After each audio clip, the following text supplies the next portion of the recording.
Oi gente, tudo bom? Dando continuidade à obra lançada na década de 80, Candyman, agora em 2021 foi lançado A Lenda de Candyman, que é uma adaptação de todo o trabalho, na verdade segue como uma continuação do primeiro, mas que ignora as duas outras obras que venham na sequência, era uma trilogia antiga. Mas ainda assim traz algumas referências novas, traz algumas modificações na história original do primeiro filme. A gente nesse filme tem a direção da Nia da Costa e produção do Jordan Peele, que foi o diretor do filme Corra, que é um dos meus filmes de terror preferido. E sim, é um filme de terror, apesar de não ter sustos, nem todo filme de terror tem sustos. E é o que acontece também com Candyman. É um filme de uma condução um pouco mais lenta, cheio de referência, cheio de análise, cheio de várias coisas que vão te fazer pensar, analisar, especialmente sobre a temática do preconceito racial. E tem sim muitas cenas de terror gráfico, com bastante corte, com bastante machucado, bastante sangue, mas também aquela questão do sobrenatural, mas também sobre a lenda das pessoas que são perseguidas por uma entidade depois de falar o nome Candyman 5 vezes na frente do espelho. Nesse vídeo eu vou falar um pouquinho sobre essa obra de 2021 sem spoilers, então se você não assistiu ao trabalho, fica sossegado que não vai ter nenhum tipo de revelação que possa comprometer você a assistir depois do filme.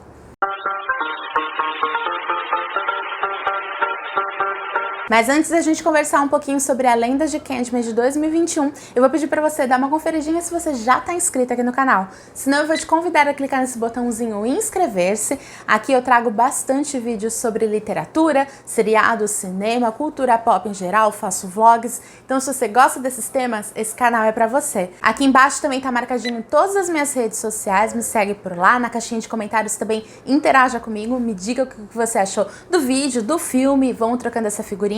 E já me ajuda também dando um like logo agora no começo do vídeo. O vídeo é legal, você não vai se arrepender, e esse like me ajuda muito na divulgação do canal e também do vídeo.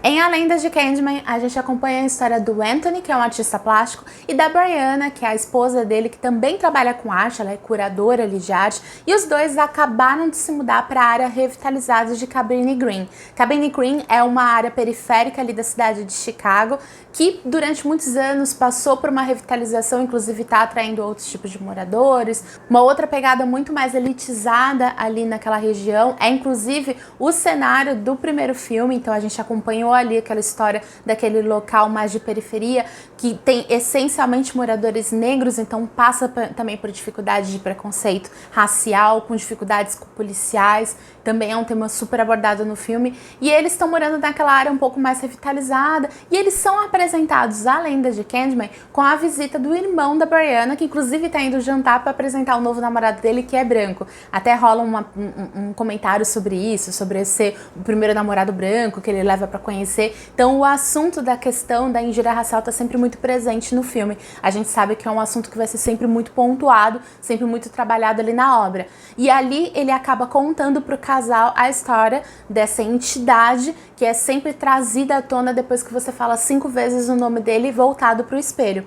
Inclusive, a lenda que é contada por esse irmão dela, que virou uma lenda urbana ali na região de Cabrini Green, é a mesma história, só que adaptada, né, sem a versão original, do primeiro filme. No primeiro filme, a gente acompanhou a história de uma jornalista que estava escrevendo livros sobre a situação ali da região, e ela começou a ser perseguida pelo Candyman, e houve toda uma questão ali em que ela foi acusada dos assassinatos que estavam sendo cometidos pelo Candyman, e que ela depois no final acabou salvando um bebezinho de ser queimado, e tudo aquilo dali foi distorcido ao longo de vários e vários anos, ao longo de mais de 20 anos, e que aquilo dali virou uma lenda urbana que no final das contas virou a heroína como uma vilã, e ali aquilo dali foi sempre disseminado como uma lenda, que tudo ali foi causado por causa da influência da entidade do Candyman. O Anthony, que estava passando por um grande bloqueio ali artístico, ele não conseguia produzir tanta obra como ele fazia antes, ele acabou se inspirando nisso e acaba pesquisando mais sobre o assunto. É quando ele conhece algumas outras pessoas que no passado já passaram por situações como essa, conhece várias outras histórias que envolvem essa entidade entidade, então ele acaba se aprofundando muito sobre o trabalho, e isso também afeta a vida dele, porque ele começa a produzir trabalhos relacionados ao Candyman. Ele tá prestes a fazer uma exposição e ele acaba produzindo umas obras ali que tem um espelho e tal, para que as pessoas conheçam mais a lenda, o que acaba, obviamente, disseminando a lenda também. Então, para outras pessoas que não conheciam, especialmente o pessoal mais elitizado, que tá meio por fora ali daquele subúrbio mesmo de Chicago, ali de Cabrini Green. Então, ele acaba ficando super obcecado com isso. A própria esposa dele, a Brianna, acaba percebendo que tudo aquilo dali tá afetando o marido dela. Inclusive, ele tem no braço dele, ali na mão, ele foi picado por uma abelha, que tem uma relação muito direta com a história do Candyman, e ele acaba tendo problemas ali com aquela mão. Então aquela mão dele começa a apresentar algum tipo de alergia, ela começa a ficar cada vez pior, o que é uma coisa que me deu muita agonia, porque numa história real a pessoa minimamente iria no médico, sabe, iria acompanhar isso, e ele só vai procurar ajuda muito mais pro final, quando a mão dele tá muito mal mesmo. Então eu acho algumas coisas meio incoerentes nesse sentido, mas isso é o de menos, e pra condução da história tem um porquê, né? E ali, com o tempo, tudo isso vai afetando tanto a vida do Anthony quanto da Brianna, e principalmente ali também da região de Cabrini Green, né? Porque é uma lenda que basicamente se fortalece muito ali e envolve muito a comunidade negra, que sempre sofre preconceito ali na região. Eu falei que o filme ele é uma continuação direta do primeiro filme, porque, como eu comentei, a lenda que é tratada nesse filme é a lenda que narra a história um pouco deturpada do primeiro filme. Então é como se a história fosse passando por vários telefones sem fios até chegar realmente na lenda atual, e que ignora as outras duas obras, que foram duas obras fracas. Eu não assisti as continuações, mas pelo que eu vi, realmente houve muitas críticas, então fez muito sentido continuar a primeira obra original, embora eu acho que mude algumas coisas. Então uma coisa que também me incomodou no filme foi a questão da regra do Candyman. Então existe para algumas pessoas aquela coisa de já logo matar assim que a pessoa faz aquele ritual de falar 5 vezes o nome dele. Para outras ele simplesmente ignora. Algumas pessoas acabam falando o nome dele e quem é atacado são as pessoas que estão nos arredores. Tem gente que demora muito tempo para ser atacado, tem gente que é escolhida de formas aleatórias. Então assim, isso às vezes me deixa um pouco confusa. Eu acho que não existe uma regra muito explícita, ou talvez, sei lá, exista brechas e eu não entendi. Se você entendeu, comenta aqui embaixo. Eu até fui pesquisar depois mais a fundo para ver se existe outras teorias, um universo avançado, um universo estendido do Candyman, mas eu não achei, então se de repente você acha, comenta aqui. Mas de uma forma geral, como um terror psicológico, eu adorei.